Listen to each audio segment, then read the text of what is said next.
ओम शक्ति पराशक्ति। बारिश का मौसम बहुत ही सुहाना होता है। बारिश देखने में अच्छा लगता है। ठंडी हवाएं चलती है, चारों तरफ हरियाली छा जाती है। इन सब से अलग बारिश में भीगने का मज़ा कुछ और ही है। चिलचिलाती धूप के बाद बारिश का मौसम हमें बहुत ही भाता है। पर बारिश के साथ साथ कुछ बीमारियां स्वतः चल कर आती है। आइए हम देखते हैं कि इन बीमारियों से अपना बचाव कैसे कर सकते हैं।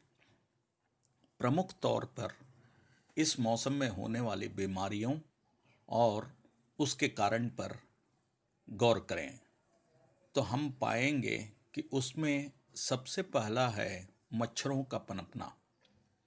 मच्छरों के चलते होने वाली बीमारियां हैं मलेरिया, डेंगू और चिकनगुनिया। इसके अतिरिक्त बारिश के मौसम में दस्त, पीलिया या जॉन्डिस, आंत्र ज्वर या टाइफाइड जैसा बीमारियां भी होती है। दमा के बहुत सारे रोगियों को इस मौसम में तकलीफ बढ़ जाती है। वायरस के चलते भी बहुत सारी बीमारियां आती है।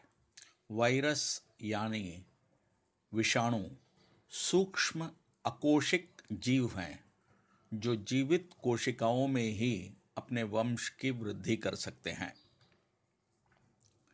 इस बीच हम यह भी देखते हैं कि एक दिन बारिश और एक दिन धूप, इसमें कीटाणु और विषाणु अत्यधिक तेजी से बढ़ने लगते हैं। इसके चलते सर्दी, खांसी, बुखार, कफ आदि तकलीफ अधिक हो जाती है। आइए अब हम एक नज़र डालते हैं कि इन सब से हम अपना बचाव कैसे करें। पहले देखते हैं मलेरिया। इसमें तीव्र ज्वर होता है जो उतरता चढ़ता रहता है। कंबल ओढ़ने के बाद भी कंपकपाहट कम नहीं होती। बदन, हाथ पैर में दर्द रहता ही रहता है। अगला है डेंगू। इसमें हाथ पैर दर्द में तीव्र हो जाता है। बुखार, सिरदर्द, वमन आदि भी इसके लक्षण हैं। किसी किसी के शरीर में पानी की मात्रा की कमी अधिक हो जाती है तो ड्रिप्स देना पड़ जाता है। इस परिस्थिति में वैद्य की सलाह आवश्यक है। चिकनगुनिया में इन सब लक्षणों के साथ जोड़ों का दर्द भी बहुत अधिक रहता है। अतः मच्छरों से बचने के लिए अपने चारों ओर जमा होने वाले पानी से बचें। इससे मच्छरों के प्रजनन में भारी कमी आ जाएगी। इसके बाद आती है जल से होने वाली बीमारियां। दस्त, कै, पीलिया और आंत्र ज्वर। दस्त और कै से बचने के लिए सफाई का विशेष ध्यान रखें। खासकर खाने से पहले हाथ भली भांति धोकर बैठें। सड़कों और दूषित वातावरण में रहने वाले ठेलों पर बिकने वाले आहार से बचें। पानी को उबाल कर छानने के बाद साफ मिट्टी के घड़े रखकर प्रयोग करें। साधारण दस्त और कै के लिए चावल की पतली कांजी बहुत ही लाभदायक है। डाब अर्थात हरे नारियल का पानी भी ले सकते हैं। पके केले के अंदर हरड़ रख कर दिया जाता है।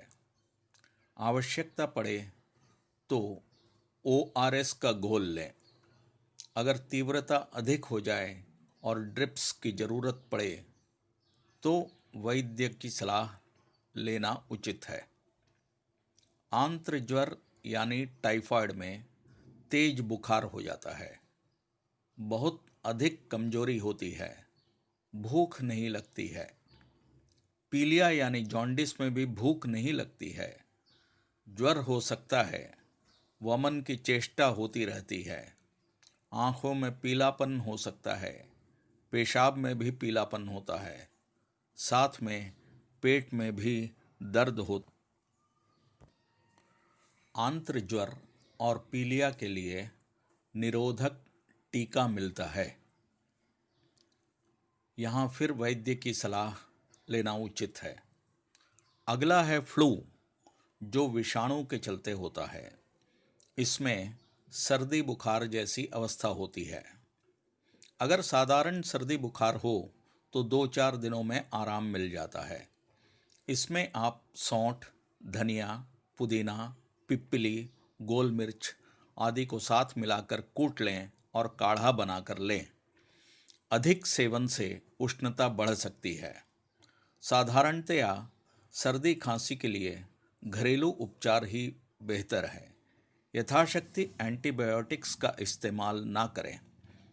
फ्लू के लिए प्रतिरोधक टीका मिलता है। दमा वाले भीगने से बचें, धूल और दूषित वातावरण से बचें, अपने इर्द गिर्द घर में फफूंद न लगने दें, घरेलू उपचारों पर ध्यान दें। पर इन सब से बचने का एक बहुत ही सरल उपाय है आहार। अपने आहार पर ध्यान दें।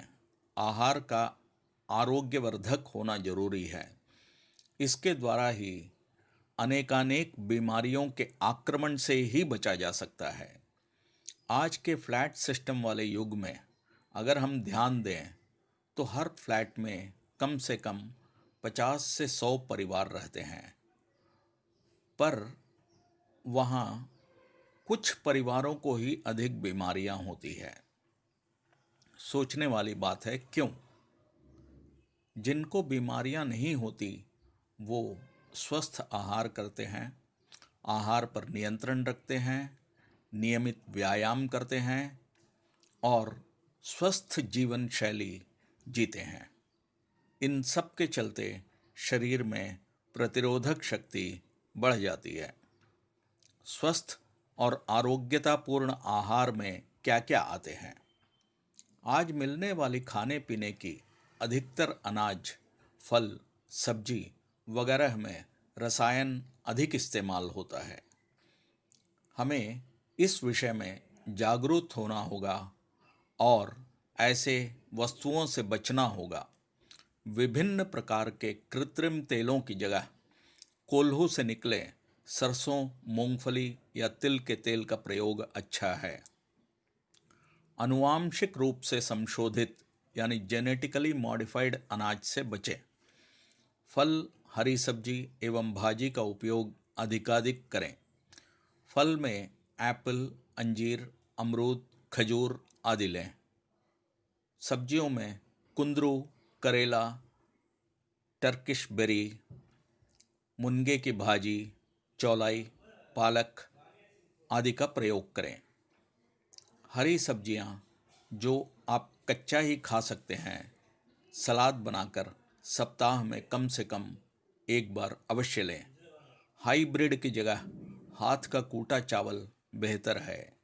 ज्वार, बाजरा, रागी, तिनई, मकई का सेवन अति उत्तम होगा। इनकी कांजी बनाकर भी ले सकते हैं। सौंठ, गोल मिर्च, लहसुन, अदरक, लवंग प्रतिदिन आहार में शामिल करें। धनिया, पुदीना, नीम के पत्ते, तुलसी आदि का प्रयोग उचित मात्रा में प्रतिदिन करें। ये सब बातें हमारे अम्मा ने अपने भक्तों को समय समय पर बताया है और